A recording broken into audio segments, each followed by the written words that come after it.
everyone, welcome back to the channel. If you caught last night's Sister Wives tell-all, then you already know why I'm still sitting here completely stunned. That episode was beyond explosive, and I'm not being dramatic. Kody and Robyn went all in with those superiority vibes, but David Woolley, total legend. He saw through every bit of it. So grab your snacks, smash that like button if you're Team Christine and David, and let's jump in, because there's a lot to unpack. To start with, it's painfully obvious now. Kody and Robyn truly believe they operate on some higher spiritual level than everyone else. Kody struts around acting like he's God's personal messenger, and Robyn stays right there, practically worshiping him. But once you peel back all that spiritually evolved talk, what do you really find? Total, manipulative control over the entire family. Even in 2026, Kody still behaves as if the women in his life belong to him. He goes on this so-called apology tour, talking about how he needs to release them. Release them? Dude, they released themselves years ago. Christine left in 2021, Janelle followed. Mary was already checked out, and honestly, the host, Suki, let him slide on that massive ego and God complex. Come on, Suki, push back. Ask the hard questions. But someone did hold him accountable. David Woolley, hands down, the most grounded and intelligent person in this whole situation. David has Kody completely figured out. He spent decades around arrogant, narcissistic, polygamous personalities, so he can't be fooled. He flat out called Kody's apology nonsense and said he broke bro code by professing his love for Christine right in front of her husband. And honestly, if David hadn't been there, who knows how far Kody might have taken that awkward moment. Speaking of that, those emotional love confessions Kody aimed at Christine. That wasn't an apology. That was pure manipulation, showing up in front of your happily remarried ex and gushing about your love. Uncomfortable, creepy, inappropriate. He was trying to plant doubt, poison her peace, and undermine her new life, acting as if his words had divine power to heal 25 years of damage. Newsflash: Kody, Christine healed because she got away from you. And Robyn, she claims she wanted plural marriage, but where is she when real conversations need to happen? Nowhere. She stays off in her own world, making grand spiritual declarations. She even suggested that if David were enlightened enough, he'd understand Kody's behavior. Excuse me. Christine didn't leave because she lacked romance. She left after years of neglect, emotional abuse, irresponsible parenting, and blatant favoritism. The list is endless. David hit the nail on the head. This isn't about faith. It's about control, ego, and a marriage dynamic that looks far more like a cult structure than a healthy relationship. Meanwhile, the Sister Wives tell-all stage in early 2026 felt less like a reunion and more like a courtroom. Bright studio lights washed over familiar faces. But something had shifted. Kody Brown walked in with the calm confidence of someone convinced he was chosen for a higher calling. He took his seat beside Robyn, whose eyes never left him. She watched him like a devoted follower watches a spiritual leader, silent, attentive, nodding occasionally, as if every word carried divine weight. When Kody spoke, it sounded less like conversation and more like revelation. He talked about evolved love, divine lessons, spiritual awakening, and clarity about who truly belonged in his world. On the surface, it sounded like growth and maturity, but underneath it all was a familiar message. He and Robyn had ascended, and everyone else had fallen behind. In his narrative, the family's collapse wasn't due to neglect, favoritism, or emotional damage. No, it was spiritual misalignment. Christine, he claimed, chose independence over divine obedience. Janelle prioritized logic over faith. Mary slipped into doubt. These weren't human decisions in Kody's eyes. They were signs of lesser understanding. Meanwhile, he and Robyn remained aligned with a higher purpose, one that conveniently justified his distance, anger, and selective affection as part of some sacred plan only they could grasp. Robyn stayed quietly beside him, rarely interrupting, never challenging, a silent stamp of approval. When she finally spoke, it was only to reinforce his viewpoint, presenting their marriage as the purified heart of what plural marriage was always intended to be. Without saying it outright, she suggested the rest of the family had failed to reach that standard, Together, they formed a sealed bubble of spiritual superiority, a private bond that no outsider, no former wife, no new husband could ever fully understand or enter. Still, the cameras captured what their words tried to conceal, the subtle looks, the unspoken belief that theirs was the last righteous path remaining. In that moment, the illusion of the enlightened patriarch shattered. This wasn't growth, it was exclusion cloaked in sacred language. And as the tell all continued, the family members who once trusted his vision began tearing it down. One honest response at a time. Cody leaned forward on the tell, all couch, elbows resting on his knees, fingers laced together. A pose he likely believed conveyed humility. The cameras tightened in as he approached the moment everyone had been waiting for, addressing the women he once promised eternity to. He spoke carefully, slowly, selecting words that sounded gracious on the surface. "I need to release you," he said, glancing toward the empty seats where Christine, Janelle, and Mary once sat. "I've held on for too long, it's time to let you go." The words hung strangely in the air. Release? They carried the tone of a ruler freeing subjects, or a jailer unlocking doors. Not once did he acknowledge that these women had already walked out on their own. Christine had loaded her life into a U-Haul back in 2021 and driven away from what had become a prison. Janelle had emotionally detached long before that, choosing independence over endless pleading. Mary had waited in limbo for years before finally stepping away when the waiting became unbearable. None of them asked for his permission. None of them waited for his approval. They left because staying meant disappearing. Yet here he was, years later, framing their exits as something he now benevolently allowed. The apology tour rolled on. He spoke of the pain he endured, of sacrifices only he could comprehend, of how devastating it was to watch the family crumble. But he offered no remorse for years of neglect, for the children who felt invisible, or for the favoritism that poisoned the foundation. Instead, his regret stayed vague and self-centered, focused on his suffering, his journey, his desire for closure. Viewers saw the pattern instantly. Every expression of regret somehow circled back to Cody. He was the misunderstood victim. He bore the heaviest burden, and now he cast himself as generous, granting freedom to women who had long since freed themselves. The irony couldn't have been sharper. This was the same man who once demanded unwavering loyalty, who insisted plural marriage was a divine command. Now, he styled himself as the merciful gatekeeper, deciding when the covenant could finally end. Christine, watching calmly from her seat beside David, had heard this script before. Promises, declarations, vows to change. They always came after she'd already paid the price in isolation and tears. This time, his words felt smaller, more performative. Not an apology meant to heal, but a display meant to preserve the illusion that he still controlled the ending. The camera occasionally cut to Robyn, who listened with the same reverent silence. She didn't challenge him, didn't soften his words, didn't offer perspective. Instead, she affirmed his story through quiet agreement and gentle touches on his arm. Together, they sat as the final guardians of a narrative that no longer included the rest of the family. And in that moment, the real purpose of the apology tour became clear. This wasn't reconciliation. It was reclamation. Cody wasn't letting go.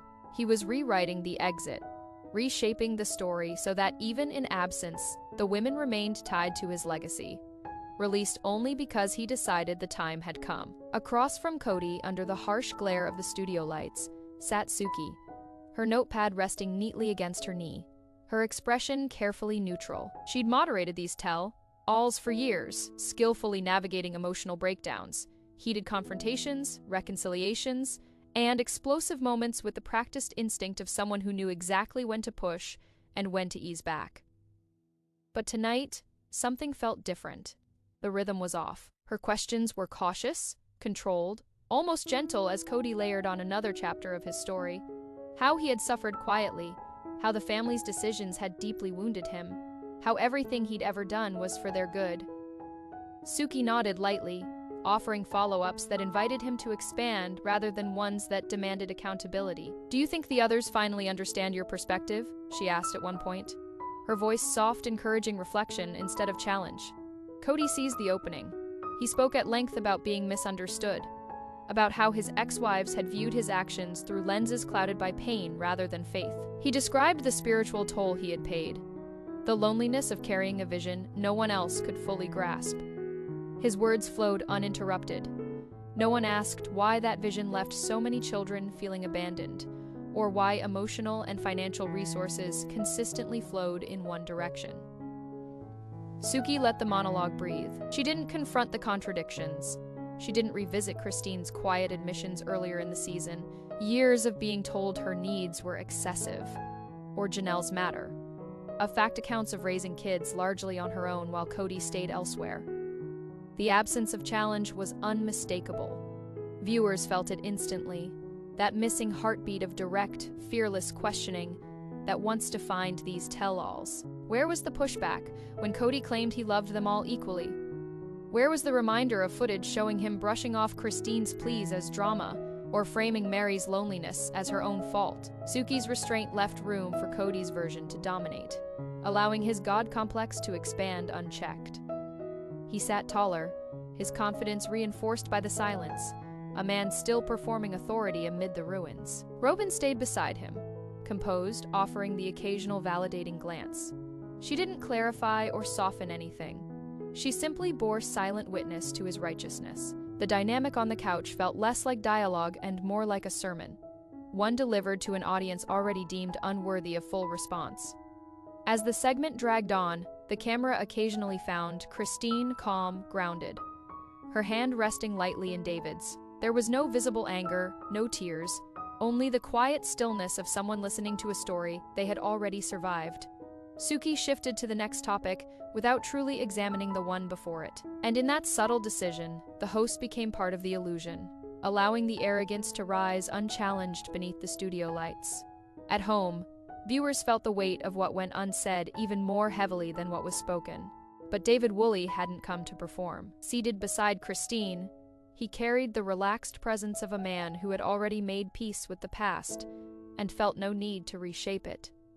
His gaze was steady, seasoned by decades spent around polygamous communities. He knew these men, the ones who preached divine purpose, while tightening control, who disguised dominance as celestial order, who believed their voice outweighed everyone else's lived reality.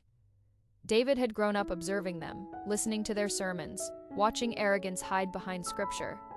Kody was familiar, predictable. So when Kody turned toward Christine and launched into yet another declaration of love, how he had cherished her, how those feelings had never truly faded, David didn't react with anger or interruption. He waited, let Kody finish. Then, calmly, almost casually, he spoke, like someone correcting a simple fact rather than starting a confrontation. "That's bullshit." The word landed in the studio like a stone dropped into still water. No explanation needed. The bluntness landed heavy. Then David calmly expanded on what he meant, never raising his voice. He spoke about bro code, that unspoken understanding between men that you don't sit in front of another man's wife, especially one you once vowed forever to, and confess lingering romantic feelings. It was disrespectful, invasive, a clear violation of boundaries anyone with basic decency should recognize. But David went beyond simple etiquette. He named the deeper pattern he saw, the way Kody still spoke as if Christine were a chapter he hadn't finished writing. These declarations weren't apologies, they were claims. He wasn't offering closure, he was testing the door, seeing if it could still be nudged open, trying to find out whether his words could plant doubt in a woman who had rebuilt her life without him. David had seen this story play out before, in other families, with other patriarchs, who refused to accept that their authority had limits. He recognized it instantly, the belief that mere presence could heal wounds they had helped create, that their voice still carried power over hearts they had long neglected. Christine sat beside him, occasionally brushing his hand in quiet solidarity. She didn't need to defend herself. David's words did that naturally. He didn't attack Kody's character in sweeping accusations.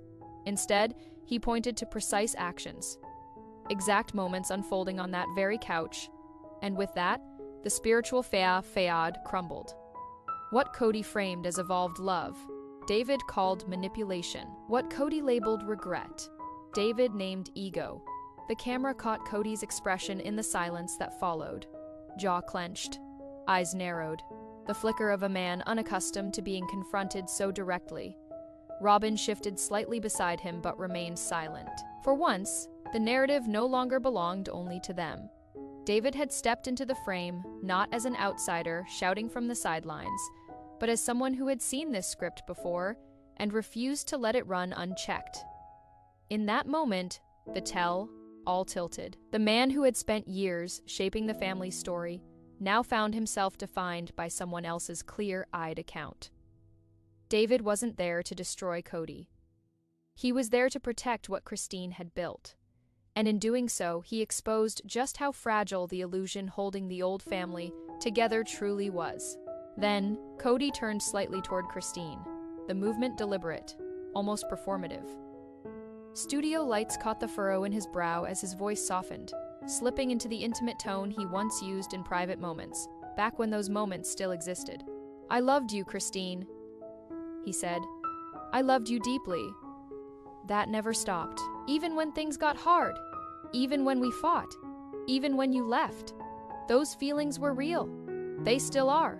The words hovered between them, suspended like an offering. On paper, they might have sounded remorseful, like an attempt to build a bridge across years of distance. But in that room, spoken in front of her husband, they felt entirely different. Christine remained still, composed, her hand resting lightly in David's. She didn't lean in. She didn't soften. She simply listened, the way someone listens to an echo from a life they no longer live. For viewers at home, the discomfort was instant. This wasn't an apology.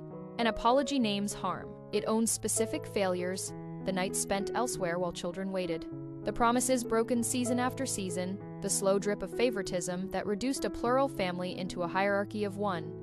Kody named none of it. Instead, he recited a love story centered on his own emotions, as if the depth of his feelings could retroactively erase the pain they caused.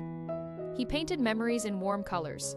The early years, the laughter, the spiritual bond he claimed they once shared. Each sentence reached backward through time, trying to pull Christine into a version of the past where she still belonged to him, where her leaving was a misunderstanding rather than a deliberate choice. The subtext was unmistakable. If she could just remember how much he loved her, maybe she'd see her new happiness as incomplete.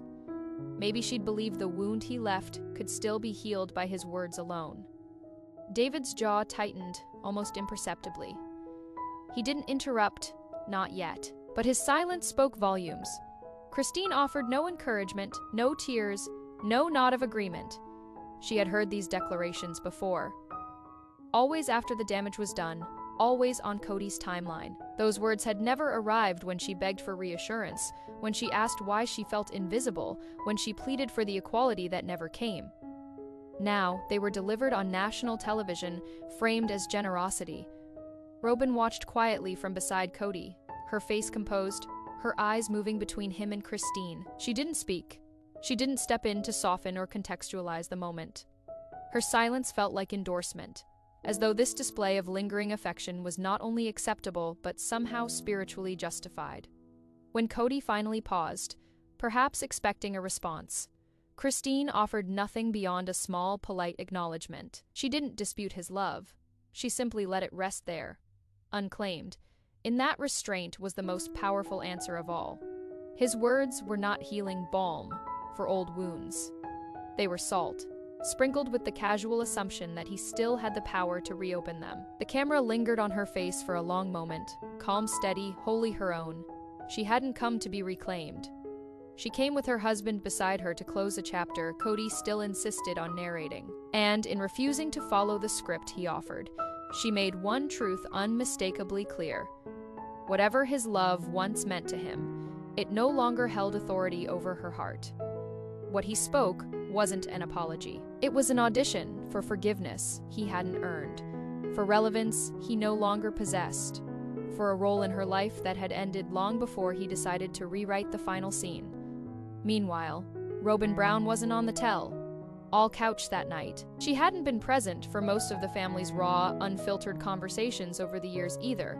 When emotions boiled over, when children expressed pain, when the other wives asked for unity, clarity, or simple presence, Robyn remained physically separate in her own home, emotionally insulated within the closed circle she shared only with Kody. Yet her voice still echoed through the studio in archived interviews, in Kody's repeated references to our perspective, in the invisible gravity of her influence over decisions that shaped the family's final years. In those older clips, Robyn always spoke carefully, framing plural marriage as something she genuinely desired, something sacred and beautiful she entered with intention and belief. But the actions never aligned with the words. When the family needed collective healing, she was absent. When conflicts required direct accountability, she stayed removed. When Christine described feeling overlooked, when Janelle spoke of carrying the weight alone, when Mary recounted years of fading connection, Robyn was never in the room to respond. Instead, she appeared later, offering explanations that shifted responsibility, misunderstandings, differing love languages, divine timing. That night, her past statements resurfaced like echoes. She had once implied that fully understanding Kody required a higher level of spiritual awareness, a subtle suggestion that those who left simply hadn't reached it. In one clip replayed during the tell, she looked directly into the camera and said as much, if others could only see from their elevated perspective. The pain might make sense, but in the context of Christine sitting calmly beside David, secure in her new life, those words rang hollow. Enlightenment wasn't the issue. Survival was. Christine didn't leave because she failed to grasp Kody's spiritual depth or Robyn's vision of celestial harmony. She left because the daily reality had become unbearable. Years of emotional neglect piled up like unpaid debts, nights of absence, holidays marked by favoritism, children who felt secondary in their father's priorities. Christine had pleaded for change, for fairness, for partnership, for basic consideration. When those pleas went unanswered, she chose herself and her children. That choice wasn't born of spiritual failure. It was born of clarity. She could no longer afford to wait for a love that arrived only on Kody's terms. Robyn's distant defense of their dynamic, delivered after the fact, always felt less like explanation and more like protection. She spoke of wanting plural marriage, yet structured her life to avoid its hardest demands: the shared responsibility, the equal division of time and resources, the vulnerability required to face conflict as a united family, all of it. She stayed apart while delivering sweeping statements about growth and understanding. In doing so, she reinforced the very hierarchy that had pushed the others away. As the discussion shifted toward these absences, Kody occasionally glanced at the empty space beside him, where Robyn would have been if she'd chosen to sit there. He didn't invite her forward. He didn't acknowledge the pattern or apologize for it. Instead, he doubled down on the story they'd created together, that their relationship was purer, more spiritually aligned, and therefore justified their distance from the rest of the family. But the cameras captured what words tried to conceal: the empty seat, the missing presence. The silence that spoke louder than any defense. Robyn's absence wasn't accidental. It was foundational. And no matter how carefully she framed her words, they couldn't rewrite the years when the family needed her present and found her missing. So guys, what did you think? Was David's takedown the moment of the season? Do you think Kody and Robyn will ever truly take responsibility for what went wrong? Drop your thoughts in the comments. I read every single one, and if you're new here, hit that subscribe button and turn on notifications so you don't miss the next recap. We're deep into the Sister Wives drama, and trust me, it's only heating up. Thanks so much for watching. I'll catch you in the next one. Peace out. Face.